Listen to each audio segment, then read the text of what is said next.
in the future, in the 21st century.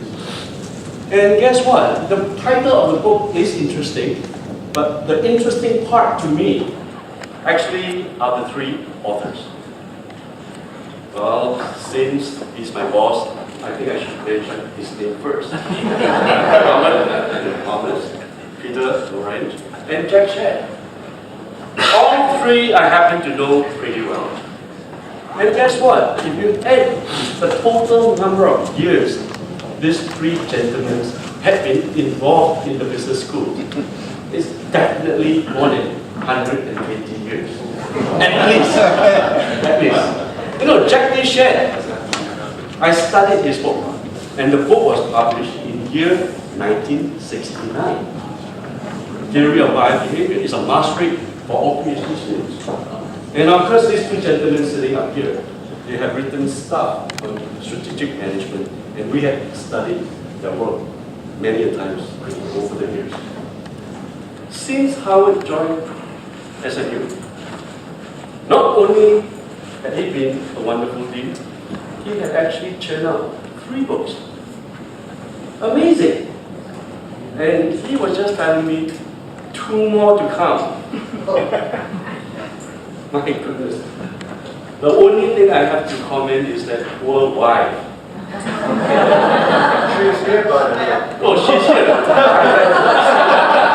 No, but with a lot of time, you spend managing the school and writing books. Poor wife. Well, what we're going to do is, unfortunately, Jack Shed is not able to join us. We have 2 out of 3 authors. And it is an interesting topic. I have, personally, all kinds of comments on the topic myself, but I think it is important that we hear from the 2 authors. Not in the order of merit, but since you're the dean, Howard, please, you have the podium.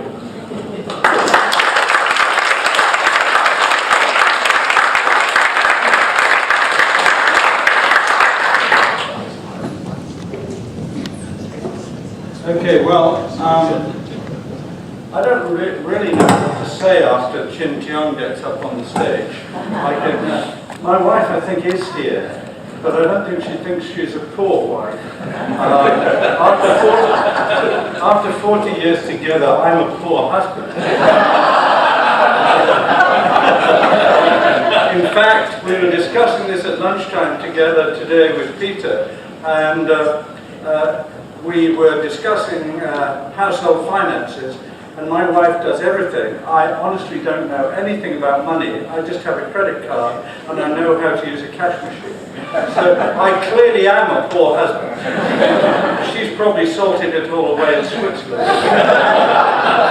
And she's probably got another business school academic as somebody she can have to console her when I'm not available writing books.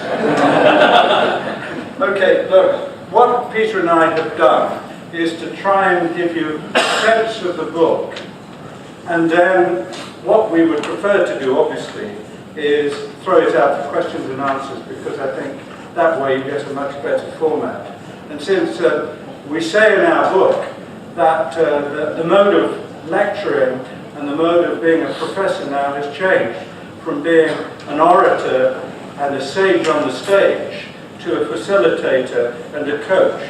But what is fundamental in Peter's own business school, the Orange School of Business, or Institute of Business, is this assertion that teaching is much better done through facilitation and coaching than simply lecturing.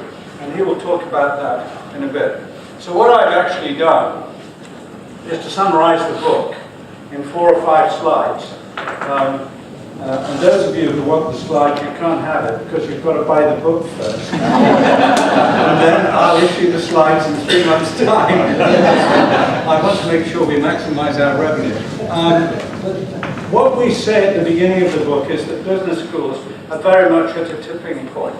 And what we review very quickly are the sorts of things that you see in common criticisms of business schools. The rigor-relevance gap, the increasing focus in many institutions on so-called A-journal research, where you're pushing articles in the very, very top journals, and where you could argue that academics are talking to academics, not to the business audience. And therefore the rigor relevance gap is about making that research translatable, available to managers. The second element we talk about, and it's a strong criticism, the main proponent of it is Henry Mintzberg, when he talks about management being an art, not a science. And when he talks about in the effect managers, not MBAs, half of what he sees being taught in business schools, he doesn't recognize as being about the process of management. And so he draws this distinction. The humanistic deficit that many people have criticized business schools for is to some extent being addressed more recently in issues like social responsibility, ethics, and things of that kind. But it really came into relief following the global financial crisis, and that really is the fourth point. And the fifth point, which is about the global financial crisis encouraged a number of people to behave in ways that were perhaps not very ethical. I mean, when we lived in the United States, there used to be a kind of mortgage loan called ninja loans.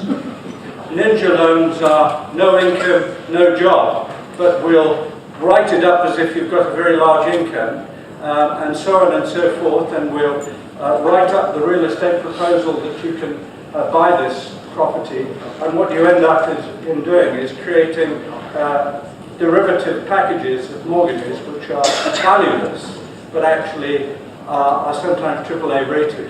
What we're talking about there is the divide between what one might call stakeholder capitalism and casino capitalism, on the other hand, where people were indulging in greed. The teaching of amoral theories is the basis of a famous article in the Academy of Management, Learning and Education by the late Sumantro Ghoshal, whom a number of people in this room I know very well, that created a tremendous reputation in the management education field. And he argued in this article that what we had been doing were teaching theories that encouraged what Gordon Gekko might call in the movie Wall Street, greed is good. And Wall Street 2, greed is even better, if you like to think of it that way. And there have been critics of the critical management studies genre who've called a business school a training for elites or a finishing school rather than a serious academic school. So here we are, business schools are subject to a wide range of criticisms. And what we have to do is to ensure that what we do in terms of curricular design, in terms of addressing these problems, is done in an effective way. What the book does in successive chapters, and clearly I'm not going to review all of the chapters now, but let me pick up one or two things. It goes through the history of business schools and talks about how the concept of business school developed. But as Peter and I would tell you, as Europeans, schools of commerce and schools of business administration existed in Europe a long time before the advent of business schools as a concept in the United States. And it is important to understand the evolution and history of the business school industry in inverted commas. But what we've been searching for a long period of time as business schools is a sense of legitimacy. So you have to ask yourself a question, for example, why does America have so many business schools? Why does Europe have so many business schools? But why doesn't Germany have very strong business schools, or Japan? Or indeed, Peter's own territory of Northern Europe, Scandinavia. How many world-ranked business schools are there? In many ways, it's because of the tradition in those countries of the importance of science, technology, engineering, and management, and their primacy as academic disciplines relative to other disciplines. The paradigm trap that we identify in the book is the trap of the dominant logic of management education, which really came about through the Gordon Howell reports that were developed by the Ford Foundation and the Carnegie Foundation in the late 1950s and early 1960s, which really evolved the modern business school model, and in particular, the MBA. But as many people have said to us, and in our own writings, it's very clear that that curriculum and that design hasn't changed very much in 50 years. We're all teaching roughly the same subjects, with roughly the same case studies, that come from roughly the same business school, called Harvard Business School, and so on and so on. We are teaching a paradigm that many of us think needs changing. So in the second half of the book, we spend our time talking about rethinking the concept of management education, examining new innovative business models, and at the end of the day, talking very, very closely about business school futures. And in part of that book, Peter's L'Orange Institute of Business is taken as a model. And Peter, as you probably know, was president of IMD for 15 years and was the person who really developed IMD as a major business school. And in fact, those of you who might want to read another book that catalogues that, there's a book called Strategic Leadership in the Business School, actually written by me in 2011, where I interviewed Peter, Antonio Borges, and George Bay, and examined the internationalizing strategies of LBS, IMD, and INSEAD over the period from 1990 to 2005. And it's a very interesting period where those three schools developed tremendous prominence. Well, Peter eventually bought his own business school and is actually putting his money where his mouth is in terms of developing a new model, and that's where he's going to go in a minute. Very quickly, some of the things I've stated there before, but the dominant logic I've stated, but financial sustainability is an issue too. I mean, business school deans around this room will know that when they hire or a dean of any other school, will know when they try and hire a very good professor, the first thing the professor says after wanting a really rather good salary is, what is my course load? How many courses do I have to teach? And actually the preferred mode is as few as possible. So if you look at it in financial sustainability terms, you look at a business which is running with relatively few courses, relatively high salary levels, and you compare that with, let's say, consulting organizations who may pay relatively high salaries, as business schools do, but who operate the human capital in those consulting operations in a much more efficient and deep way than business schools do. So we've got an issue of financial sustainability. I think there are plenty of us, the Mintzbergs and others, and one or two of them in this room, who would argue that we need to think about what our theory of managing is and what is the core of our curriculum. And certainly in SMU, for a long time, we've been debating the issue of a holistic, liberal arts, interactive learning model, which in many ways creates the breadth of thinking before the people get into the depth of specialization. And in many ways, some curricula get anchored very, very quickly in the boot camp of functional specialization before creating a thinking environment where people should be thinking about what their managing is about, thinking it in a broader sense, and then getting down to the depth later. Globalization is a very big challenge, and increasingly, and these are two challenges that I think have come up more recently, but surprisingly, in both cases, less has been done about them than you would have expected. Certainly in terms of project-based learning and internships and getting people to work more closely with a business environment, SMU has been pretty good, but we could be better. But in terms of technology-enabled learning, a lot of us are way, way behind. And technology is a serious challenge.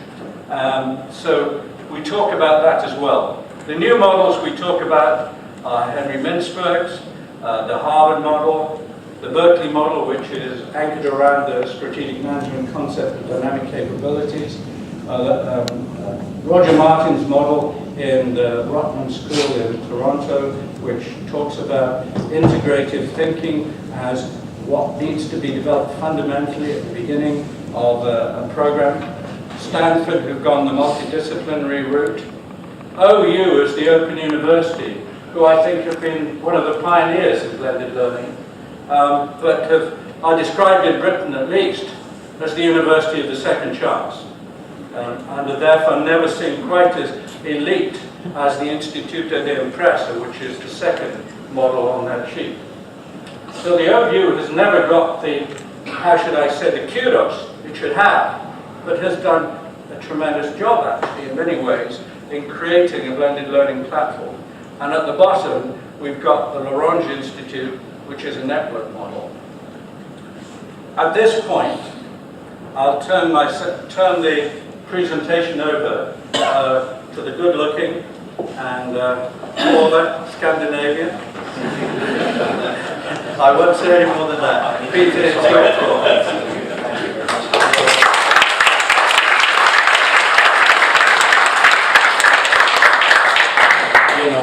Let me just share with you two kind of stories, and they link up with what Howard said. He pointed out that much of the research that's being done is kind of axiomatic, and it's kind of research by academicians for academicians. And amazingly, you could say, very little research seems to have been done on one of the most important things of what we are working on, namely pedagogy. So the issue of pedagogical-based research doesn't seem to have led to much. And one of the things we are finding, and Howard touched on it, is that if you allow the professor to only ramble on for 20 minutes and only show maximum 5 slides, not this big stack, and you then have the learners sitting around round tables, let's say 7 at each table, in the same room, flat room. We had a lot of discussions on that. And you know, the intensity of being in the same room, group discussion, and then plenary discussion afterwards. It turns out that in 2 days of working like that, you get the same amount of learning done as you normally did in 5 days in the fancy horseshoe auditorium. So this is in a sense news. It's, I don't know whether it's perhaps bad news, because a lot of schools have a lot of old-fashioned infrastructure. And even though they may be quite new in terms of date of when the building was built, they are often quite old when it comes to this. They're not set up to really facilitate this type of learning.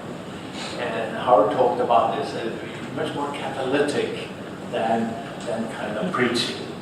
And that brings me to another point. When I was teaching at MIT at the Sloan School in the 1970s, after, sadly, I took my doctorate at Harvard, I was working with a guy called Tom Allen. And he was interested in something which I said, this is crazy. But he was kind of looking at the physical shape of facilities. And it turned out that he found out, which is obvious perhaps, but he found out that if you don't have these small cubicles that you typically have in cruise ships, you know, or in business school faculty buildings, with everybody kind of sitting together, it tends to lead to more creativity and faster action. And you know, it's interesting to see that you could take new buildings with a lot of cruise ship cubicles. They are in a sense old, even though they are built recently. And you have some old buildings which are open, and they are in a sense new, even though they were built a long time ago. And I think this also gets us back to the dilemma of many of the lower business schools, that they're not set up to really deal with the creativity and, should we say, fast action that we're dealing with today. I was with the dean at the London School of Economics. It's one of the damn good students. So he said, I said, how are you doing? I didn't know exactly what to say to him. So he said, I'm not doing well. I said, wow, what's happening to you? And he said, I just had a vote of the faculty. We just built a new building. And everybody except me voted to have their own offices, their own cubicles.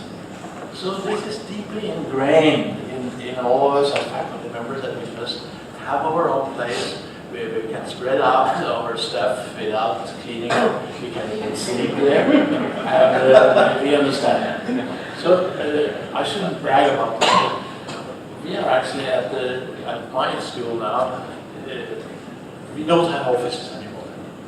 So my office is down in the lobby, and it's a trading table. Like as some of you know, I'm deeply interested in shipping. And speed is key there, and this whole issue of ship brokerage and timing and in, out, long, short, that takes place at big tables where you have the various players sitting together. We do exactly the same. So we're just sitting around this big table, and things are going very fast. But it is assuming that you can, in fact, open up your own computer. You can kind of take your paper and take that with you at night, cleaning up the desk. And I think we can all do that. So that's basic.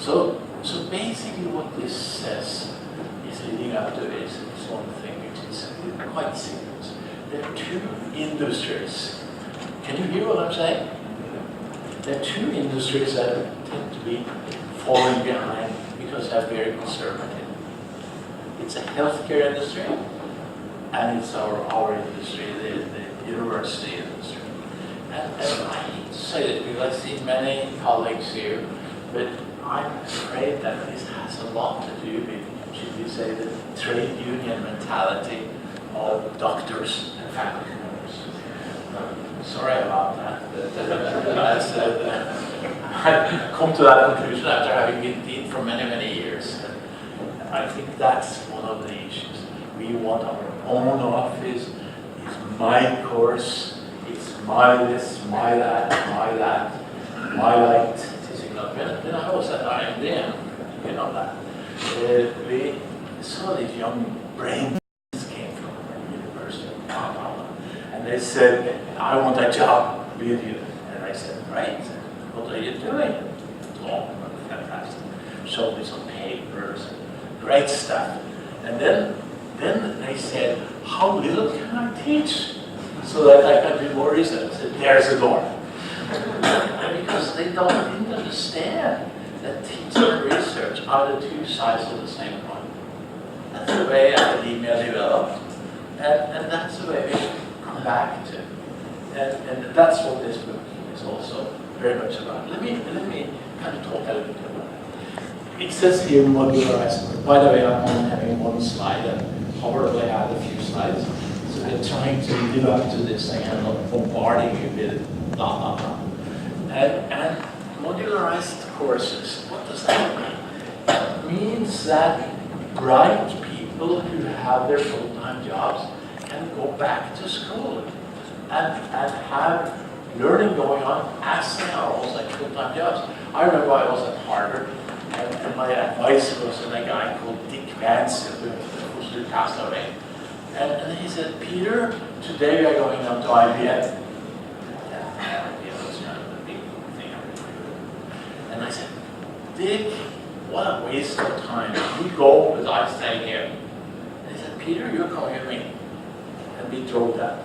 And he said, Peter, you have to understand that the brightest and the best go to the big industries, leading businesses.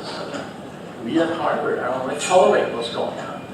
That's due to the nature of the job, it's due to salary, all kinds of things. And I think that's also valid today. We don't like to talk about that, but the real bright ones are not here. You are the bright ones. So but it's important to understand that we need to have a chance. We need a modularized approach so that we can, in fact, work with, partner with those really bright people in their full-time jobs. It goes also without saying that nobody in their right mind will give up their jobs today to go back to school, because there are very few jobs, and you know. But I think that's a special phenomenon. The more fundamental phenomenon is this, that we have to be there to support and work with the bright types. Of course, outsourcing also. I mentioned that we are sitting there in the garages, it's kind of down in the lobby. Of course, it assumes that you can outsource. Why should I have a bunch of people doing the website? You remember we had this big bunch that I am doing websites, and they were never on time. Always behind, and costing a lot. And I said, why? Why can't we just outsource it? So you can press on them and say, if you don't shape up now, it's fertig Schluss, as the Germans would say. And you know, the same is with accounting. Why do we have all these accountants there? Why don't we outsource the damn thing? And you can go on and on and on. So at the Orange Institute, just to say, we are a bunch of people, even outsource professorial tasks. I'm thanking God every minute that we have 0 full-time professors. Because why do they need to be there full-time with us? Before the so-called university reform that von Humboldt came up with in 1809, the universities didn't have full-time faculty. Erasmus Rotterdamus, he walked around. Spent half a year in Paris, half a year in Rotterdam, half a year in Oxford, etc. And that was the model. So now we're back to this. And you know, that brings us back to the issue of professional sharing. What's important is that you get more intensity in the place by having talents coming in and sharing, not only professors, but sharp people from business, professional sharing. That's really what we are. We are a meeting place, and we talked about that a lot at IMD. A meeting place, it's absolutely key. And this I already talked about, and you talked about it, Howard. It goes without saying that, I mean, if we are not teaching and we are going home, we are paying taxes. You pay taxes even here in Singapore, even in Switzerland where I live, taxes. And you can ask, why is it that we should live with all these super big taxes that are there because of the universities and the schools? It's very expensive for society to have all of these very inefficient institutions. So this whole issue of understanding efficiency and to run this according to, should we say, a more modern model, I think it's also a matter of what society will keep up with. My prediction, and we discussed that in the book, is that society will not keep up with and tolerate these opulent university models of the past. And I think that's something worth thinking about. I talked about the target audience, and we don't need to talk about that more, but I think it's important that we understand experience-based, and that's back to professional sharing. In other words, the action is where we can work as professors together with people who understand something from business. That's where the learning goes on. The undergraduate stuff, we need to do that perhaps, but that's not where the cutting edge stuff is.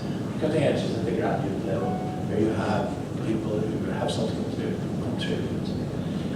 I talked about the fact that we have networks. Clearly, it's all a matter of thinking back to the way the universities were before 1809. People walking around, and the university simply was a building, and then everybody were linking in. And that's the way it was. And probably it's going to be in the future. That the professors become footloose, they can work in Singapore, they can work in Zurich with me. And I think that's great. So one is tied down to be in one place. trying to do that at the launch. Now, you can say, how is this going? Well, I was, we talk about that in the book. I went over to Geneva when I became head of the, and I talked to a guy called Jean Piaget, who's a big learning kind of theory guy. He passed away. But he kind of, so I said, Jean, what should I do? I don't know exactly what the hell is going on here. I don't understand exactly what to do. And I have the power of kind of to say that retrospect came along rather well. So he said, Peter, you should remember 3 things. Height, height under the roof, so that you don't have the concrete slabs beating you like your nose is on hell. And he said, light, lot of daylight. You don't have the kind of classrooms in the inner core like at Harvard. And green. Lots of flowers, water. So I said, yeah, interesting. What would you like? And he said, height, light, and beauty. And this guy is clearly nuts. Backing out, which I didn't. And it took me 30 years to understand that he was right. And you know, this is it.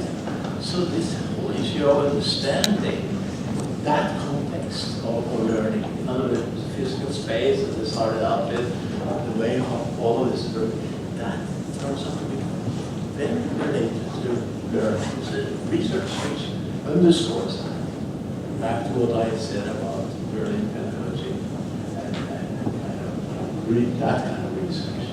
So I think you like some of this stuff that if you look at all these models, you see that they're doing things differently.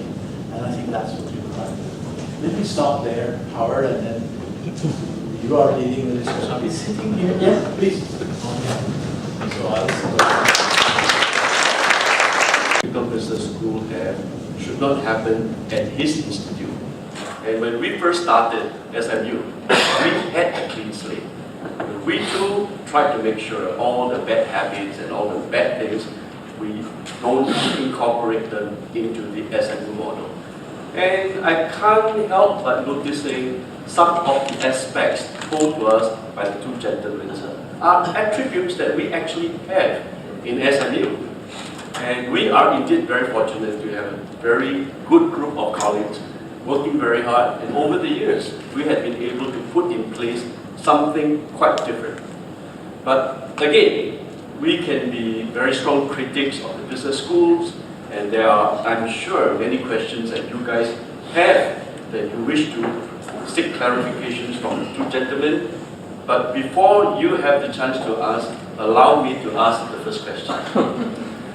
Okay, Howard and Peter, if you look at the top 20 schools of the world, they're based on most rankings. They would be mostly American schools, and they would be mostly research affiliated with research-intensive universities. The whole notion of research-intensive universities is rigorous research, scientific research, formulas, equations, mathematics that nobody understands. And on the other hand, as a business schools, you need to be close to your constituents, which are the business corporations. And how do you think you must be able to reconcile the 2 differences? Well, I think it's because of the big dilemma, and maybe a glib answer from my side is that I think one of the reasons why you have this, should we say, research propensity driving the rankings could be that we are talking about heavily trade union-oriented communities. And in other words, I'm also myself a professor of operations research, and rank on these papers and blah blah blah, nobody reads them.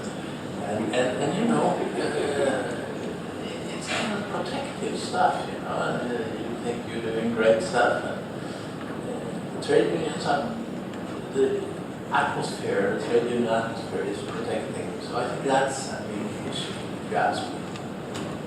Howard? Well, I'd go back to history, actually.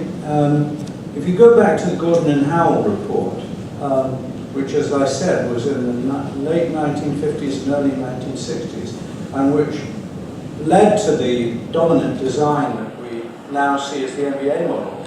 At the beginning, the poster child for management education was at the Graduate School of Industrial Administration at Carnegie Mellon University, well, Carnegie Tech as it was then. And the research there was multidisciplinary. It wasn't single disciplinary. And if you look at the people who were at Carnegie Tech at the time, Simon, March, Syed, and there are a bunch of other people who have really had a significant influence on management education. They were the poster child at the beginning. But what happened after a period of time is that we slid into a model which was actually kind of convenient. Now, how many times in the last 3-4 years, and I've got SMU faculty around the room, and they can either say yes or no, but they'd better say yes. How many times over the last 3 or 4 years have people said, we need to be doing multidisciplinary research? I mean, our areas of excellence in SMU, whether they're innovation, business analytics, financial markets and institutions, are multidisciplinary. We should be doing multidisciplinary research, but we have to go back and ask ourselves the question, why Carnegie Tech's model didn't become the golden age afterwards, and how we create the incentives now in a business school so that people can do multidisciplinary research. Because, I mean, Peter would agree with me. I mean, we got promoted on the basis of what we're criticizing. I mean, we published in A journals, and we got to be comfortable, fat and lazy, or less fat and less lazy, depending on which one of the two of us you look at. But, you know, I mean, I'm quite serious. I mean, there are incentive structures that should change these things. And I would argue to you that IMD, in the whole time Peter was president, was in at least close to the top 20, if not in the top 20, in most of the years, certainly in the, from 2000 to 2008, in those same rankings.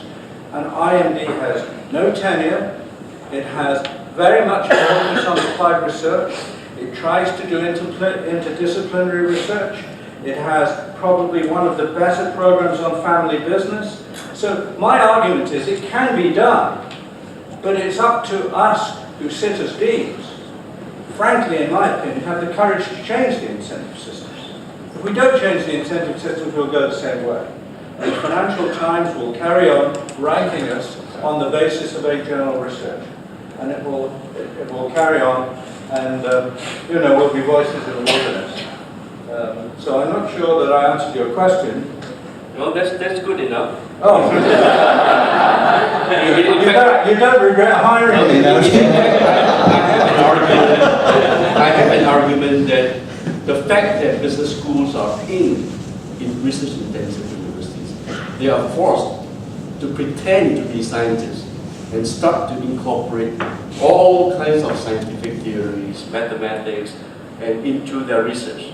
And they have been pushed, rightly or wrongly, by the research-intensive universities culture. You know, another aspect of that has to do with, you mentioned the Financial Times, and of course they have the rankings of CSP, UFMD, and AMBA, and others. And you know, the problem with that, which is actually the question, is that it's basically history that drives the ranking. So again, it has been established by some dignitaries, including the ones you mentioned, and this is the way to do it. It's very hard for us to change direction. Yeah. FT, these ranking institutions, this is a big problem. In other words, the very adaptive nature of what we're doing is being handicapped by the very fact that we need to do these rankings. Well, I have just written a paper on this if you're interested. Let me know, I'll send it to you. I have one more question, then I'll pass it on to the group. You know, Howard, you started the Australian Graduate School of Business.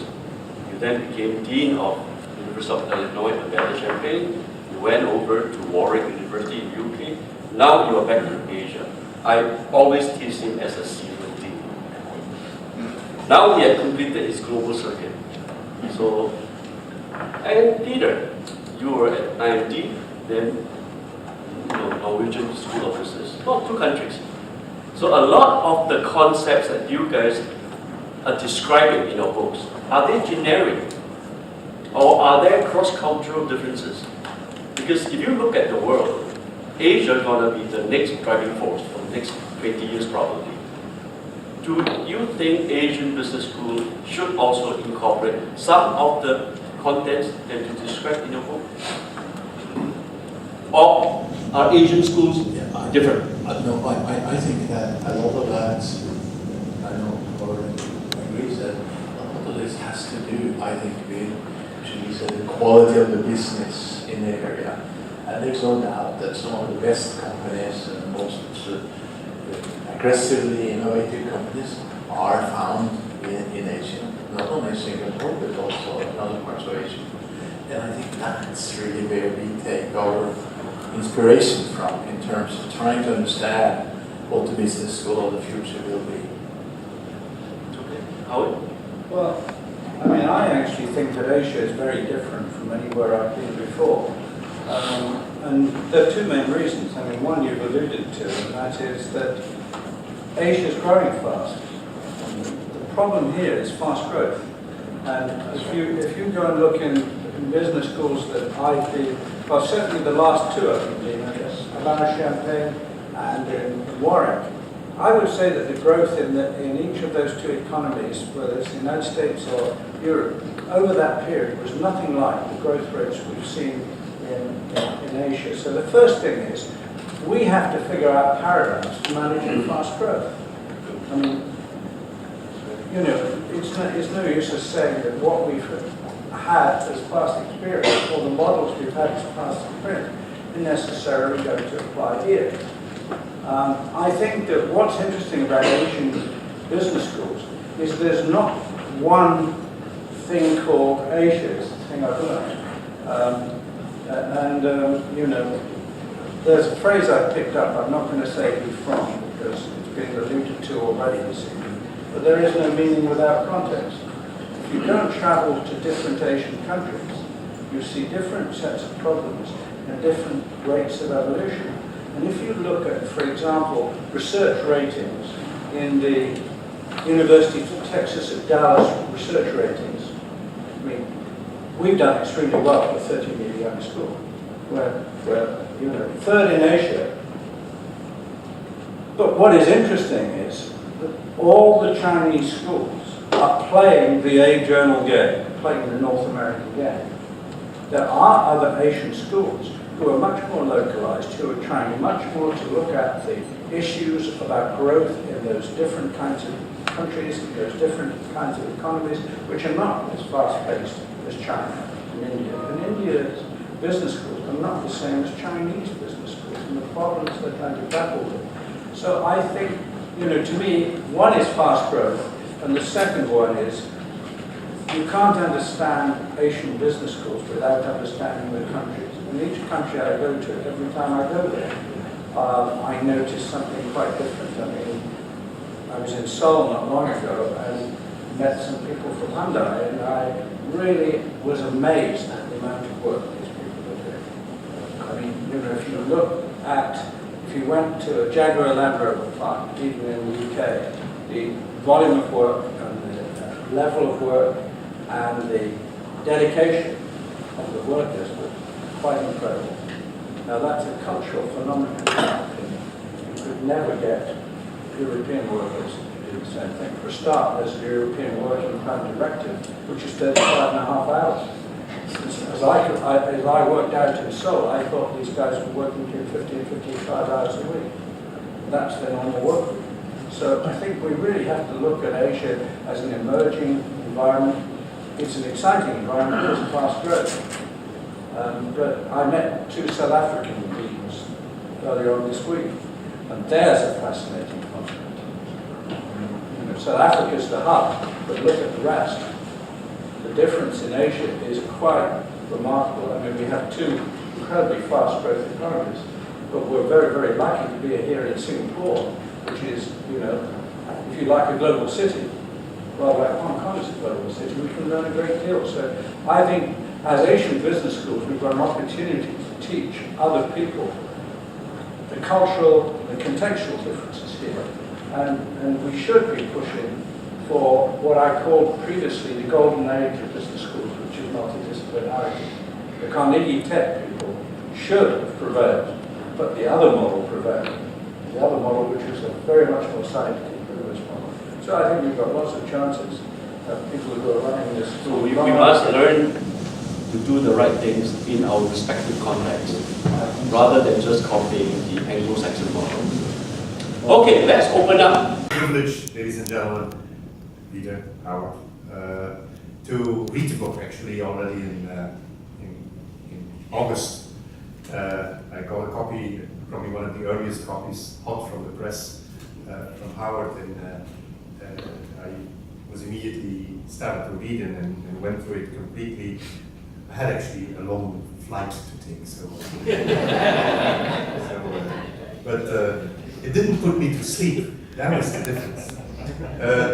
But I found it a very interesting book. A very interesting book because it is anchored a little bit in the past, in the history of what business schools are all about. But it actually goes very quickly into a number of propositions, a number of ideas about what the future of the business school can be. And therefore, the authors have clearly taken a risk, because one of the things that I learned from a former colleague of mine at INSEAD, Spiros Makridakis, who is a specialist in forecasting, he says, there's one thing for sure about predicting the future, you're always wrong. So the guts they had to actually write a book and say, this is what the business school of the future will be, or these are the trends that we should look at, is actually a very risky and a very courageous endeavor that both of you and your third co-author have actually taken. Reading through the book, you always reflect on your own ideas. It's definitely when you actually yourself come out of the business school world and you sort of say, do I agree with this? Is this indeed what I think that is happening? But I wrote down for me 5 points which sort of are not mentioned in the book, which are actually quite in depth described and discussed in the book, but which rang a very strong bell with me, you know, where I really immediately felt that there was something interesting there. And that is the point that actually you just were discussing about, do we need different business models? The question about financing coming from the government. I will declare upfront that I think that the government has a role in financing undergraduate education. I actually then am in agreement with Peter that when it comes to postgraduate education, that there is a lot more debate whether the government should finance that and whether that should not be completely financed by the user of the program. Now, so we will probably have to look at different business models because, as Howard pointed out, rising costs, the cost of education in the United States have risen far more rapidly than actually the cost of health. So, in other words, we see the Obamacare, we see some of the difficulties with the Obamacare. Maybe the next president, whoever it will be, will then talk about the presidential education system that needs to completely be reformed because it is rising far too fast in its costs. But we will probably have to look at different business models, and Peter, of course, with his own venture, has shown one of the ways of having a different business model, but I'm sure that over the coming years we will see many different models that will be developed. The second question that I really think is important in this book and that is addressed several times is, what's the role of a business school in society? It is approached in many different ways, and throughout the different models that you describe, throughout the different comments that you make. But what are we for? Is it there to just increase the salary of the student that comes into business school and does some studying, and by the end gets a higher salary? In other words, do we play the role in the business school of being a fairly sophisticated recruitment organization for the companies that recruit our graduating students? Are we about creating shareholder value and only creating shareholder value? Or do we have a different role in society as a business school? Are we about creating value for society, and how do we do that? In that role to society, sort of a sub-element of that, from my second point that I picked up, is what's the role of research? Is it disciplinary research? Is it interdisciplinary research? My colleagues here will know that I always support the idea of multidisciplinary research to tackle real problems, that I very often talk about the 4 R's of research. It has to be rigorous, yes, but it has to be revealing, relevant, and we have to reach out. In other words, we have to create impact for our research. And sometimes, I mean, I saw in your book a number of questions about, is the traditional interdisciplinary research sufficient? Is it right? Is it that what we want to do, or do we have to do more? I personally think that disciplinary research is a very good training ground, but that we have the obligation to go beyond that if we want to address the real issues and the real problems of society. The third question that I really appreciate, or sort of the chapter actually almost, the chapter about, is a business school or professional services firm. And there are different models of business schools. When I go back to IMD, it's probably quite close to a professional services firm. Other business schools that I know are much more like a factory, and with a very strong hierarchical system. But I found it an interesting question, because it raises also the question about what's the role of the faculty. Are you in a purely transactional, contractual relationship with faculty, or are you a team that is together building an institution, that is together building something exciting? I believe much more in the second part. That is that we are a team that needs to be built, that needs to hang together and work together to build a different institution, to make an impact in society. But you find different models in the business school world. My fourth point is it's maybe not as expressed that much in your own book, but it rings throughout the whole text, and it is something that I'm struggling with. Sometimes I personally believe, and I've actually written it down, that business schools are a thing of the past. My colleagues, don't be scared. It goes down in business school. But that business schools are sort of a place where you teach the traditional topics, disciplines of business, marketing, operations, strategy, accountancy, finance, and whatever, the traditional topics of a business that you teach in a business school, that if we limit the business school to that actually we may well be at the end of the model, that we will look back in perhaps 20 years, when we are 20 years down the line, we will look back and say, somewhere in the middle of the 2000s, between 2005 and 2010, the business school died. Not that the institutions are dying, or that the role that LKCSB can have is going to die, but we have to become, as I wrote in a number of articles, we have to become much more schools for business. In other words, that we have to listen more to what the needs of businesses are all about, and that we have to rally the resources to respond to these needs. And I strongly believe that the current need in education for businesses is maybe less in finance or in marketing or in operations than it used to be, because most of our managers, most of the people who are in practice or who come to an MBA program have already had training, and I use the word training, in those topics. They have maybe already have gotten some of it in the JCs, in the junior colleges. They have got definitely a lot of it in the first years of an undergraduate program. Lots of companies do a lot of in-house training around these topics. And actually the value added that we as a business school can offer, in particular in master's programs and in continuing education and executive development, is that we have to think about the real problems that companies are confronted with, or organizations are confronted with, which very often require the mobilization of philosophers, or maybe when you're in conservation issues, maybe we need to bring in zoology or geography specialists, or we need to bring in mathematicians when it is true mathematicians, when we talk about risk management or whatever. Maybe we have to, as business schools, become not exclusively, but a little bit more of a sort of an aggregator and a go-between in between what businesses require and what academic disciplines actually can offer. I remember that at the time that I was the dean of the business school in Cambridge, that I got into an agreement with what was the School of Philosophy in Cambridge, but there it's still called the School of, not theology, but divinity, yes. So I got into the School of Divinity, and I worked with the divine people to create a course on business and management.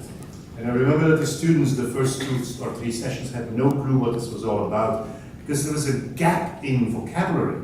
Imagine simply the word value, what it means for somebody who's in a business school and what it means for somebody who's a philosopher, right? I mean, and that's a simple one, but the whole vocabulary was completely different. But after 3 or 4 sessions, they got along with each other, and in the end, it turned out to be not only one of the most important or popular courses, but the most popular course in the business school, in the sense that people understood that philosophy or divinity had actually a lot to offer. And the 5th point, of course, that I find important in the book is the whole issue about globalization. It's normal that it comes from me. I am a person that I'm a global person, I guess. We work in many different countries, in global business schools, or business schools that cater to the global market. So I find that issue about how do we respond and how do we work with that globalization a very interesting issue. I'm not here to repeat what's in the book. I just wanted to tell you how passionate I was about reading the book, how interesting I found it to be stimulated by some of the issues that you described. I will also say it was not always an agreement, but that's probably the characteristic of a good book, especially written by 3 people like them, right? But from the depth of my heart, congratulations to the 2 of you here and to your 3rd co-author, because I think you've really written an interesting book to challenge all of us and to think about the future of business schools. And I want to congratulate you not only as authors, but also as 2 people that I consider to a large extent my elders in this business. So people from whom I've actually learned a lot. Congratulations. Welcome to the National Credit Trust Online News. Please tell us more about the future of the business school now that you've launched your new book. Well, the book launch I think went very well, as you can discover from the attention of the audience and the vigorousness of the debate. I think at the end of the day what we will see are major changes in the business school. I think the remark the president of SMU made about we should think of the business school concept as one that is changing to, and we should think about a school for business. And what we're trying to identify here is a school that attacks the problems of business, but is at the same time highly relevant, highly sought after, but at the same time seen as solving the problems that are important both to business and society, and not solving problems in isolation. So I think rather like a law school, a medical school, or something similar, it needs to both have cutting-edge research, but at the same time attack the problems of business very well. And we have somehow or other to address the question of the financial sustainability of the business school. We need to make sure that students, irrespective of income and need, can come to the best schools for business, and learn. And I think that's a real challenge for all of us as we look in the future to develop a more innovative model that will allow all students of all types to come to an attractive and important business school. What would be the one recommendation for policymakers to have the cost of education be affordable for students? Well, I think what they're going to have to do is, I think, at some level, make faculty members more flexible. In other words, that they will teach somewhat more. They will teach together in teams to use technology much more effectively because, you know, technology-enabled learning can save a lot of face time in lectures. We should be going away from lectures to the kind of concept that Peter Lorange was suggesting in the book, which is that we get people to think about the problems in a learning context and not in a lecturing context. So the professor becomes a facilitator and a coach. So we can do a much better job by running business schools more efficiently and effectively, use technology, and somehow or other reduce the cost. But we will probably have to get faculty to teach more. Now, our viewers would like to know what would be your next book going to be like, and when do you think? Well, I have two coming out. One's called Human Capital and Global Business Strategy, and I've written it with two of my colleagues here. And then in February, there's a book coming out called Confronting the Future of Management Education. And that one will be really interesting because that really pushes hard at the envelope of what kind of model of a new business school should be there. This book goes some of the way towards that by focusing to some extent on the Lorange Institute of Business. This takes it even further. Do you have a Facebook or a website? My viewers like to know. Well, I have a LinkedIn address. I also have a Facebook address. I have to say that I'm reloading a lot of my material on those sites. But if they simply go to Google my name, they'll find most of the information they need. Once again, Dr. Professor, thank you for joining us here at the National Critics' Choice. Thank you very much. Now, I think a key inspiration behind this book has to do with the fact that all the three of us, I cannot speak on behalf of the other two, but I still think all the three of us recognize that academia tends to be very conservative, and there's a lot of exciting new stuff that can be done. So we wanted to write about that not to let the conservatism of the sector stop us from being excited. And we were very excited about writing this book. You know, it's new stuff, not earth-shaking, but new stuff. A lot of our viewers are wondering what actually motivated you to open up your own business school. Well, I kind of felt that I was, as you heard from Howard and others, I was head of IMD for 15 years. And I also used to own my own shipping company. And just as you came in, we discussed here now, it's important that, should we say, the ownership structure of a business school or a shipping company or any company, any organization, is such that you can make rapid changes. And you know, I don't have a board to ask. I don't need to ask anybody. We can make the changes. So, for instance, we have temporarily closed down our doctoral program, and we have closed down, probably for good, our undergraduate program. So we are now very much focusing on executive MBA and corporate programs.